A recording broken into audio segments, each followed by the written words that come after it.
Fan এক্ষুনি পড়ে যাচ্ছিল। গুড মর্নিং সবাইকে, কেমন আছো? আশা করি তোমরা ভালো আছো, সুস্থ আছো। আমার আরও একটা নতুন ব্লগে তোমাদের সবাইকে স্বাগত আর আমার অনেক ভালোবাসা। আর আজকে রান্না করবো 3 পিস মাছ, কালকের ভাজা মাছ। তা ফ্রিজে রেখে দিয়েছিলাম, বের করে রেখেছি।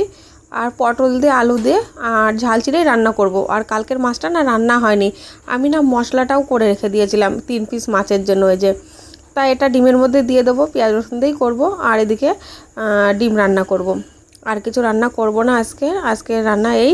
সকালে তো পটল দিয়ে রান্না করব। এদিকটা আমার ভাতটা হয়ে গেছে, ফ্যানটা তরকারিটা ফুটে গেছে, এই দেখো সকালের মতন হয়ে গেছে। আর এদিকে জিরের গুঁড়োটা দিয়ে দেবো, জিরের গুঁড়ো করা ছিল। পটল দিয়ে তরকারিটা দিয়ে রান্না হয়ে গেছে আমার। তো হয়ে গেল। বিক্কু খাচ্ছ? বিক্কু খাচ্ছ? কি খাচ্ছ?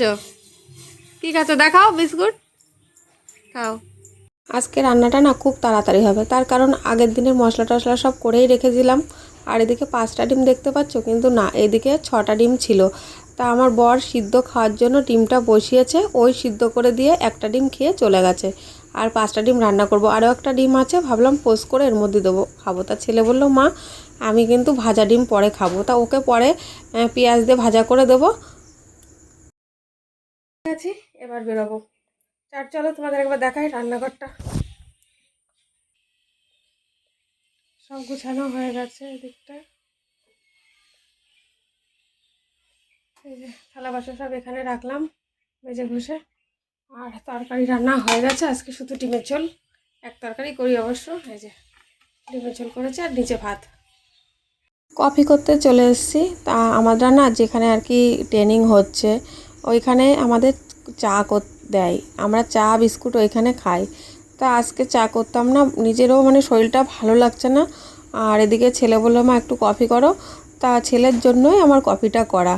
তা আমি চাটা কিন্তু অতটা খাই না, খুব কম খাই। কিন্তু ওইখানে যে মানে কাজের ওই সাইডে যে মানে চাটা না প্রত্যেক দিনই খাচ্ছে একবার করে।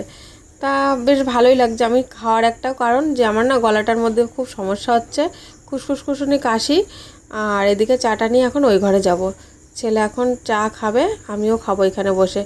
আর এদিকে তো চা করা আমার হয়ে গেছে, আর মুড়িটাও মাখানো হয়ে গেছে। মুড়ি মাখিয়েছি পেঁয়াজ টেয়াজ দিয়ে, পেঁয়াজ শসা ছিল ঘরে, চানাচুর দিয়ে মুড়ি মাখিয়েছি। এই দেখো মুড়ি মাখানোটা আমার হয়ে গেছে, এখন চা দিয়ে মুড়ি দিয়ে খাবো। আর কি বলো তো, ভালো লাগছে না শরীরটার মধ্যে, ভীষণ খারাপ লাগছে। আর আর যাওয়ার ভিডিওটাও তোমাদের সঙ্গে একটু শেয়ার করতে পারলাম, মানে অবশ্যই করতাম। চা করে নিয়ে আসলাম, এখন চা খাবে। মুড়ি করেছি, মুড়ি মাখা করেছি, দেখালামই তো। এখন খাওয়া দাওয়া করবো সন্ধ্যায়। ভীষণ মাথাটা ঘুরাচ্ছে। আর আজকে না কাজ থেকে এসে এতটা শরীর খারাপ লাগছিল, মানে শুয়ে পড়েছি, এসে এই ঘুম থেকে উঠলাম। ও পড়তে গেছিলো, আমার ছেলে পড়তে গেছিলো, পড়ে টোরে বাড়ি আসলো, এসে ডাকলো আর আমি উঠলাম। সন্ধ্যা হয়ে গেছে, উঠলাম। তো বললো মা চা খাবো, তা চা করে নিয়ে আসলাম। তা আমারও না গলাটা মানে ব্যথা ব্যথা, দুবার করে স্নান হচ্ছে। একবার সকালে ধরো গা হাত পা ধুবি, আবার চান করি, চান টান করে আবার যখন ওখান থেকে করে না ভীষণ শরীরটা খারাপ লাগছে, মাথাটাও ঘুরাচ্ছে, আর গলাটার মধ্যে না ফুসফুস ফুসফুস সারা রাত মনে হচ্ছে কাশি হচ্ছে। শরীরটা ভীষণ খারাপ লাগছে, আজকের মাথাটাও ঘুরাচ্ছে।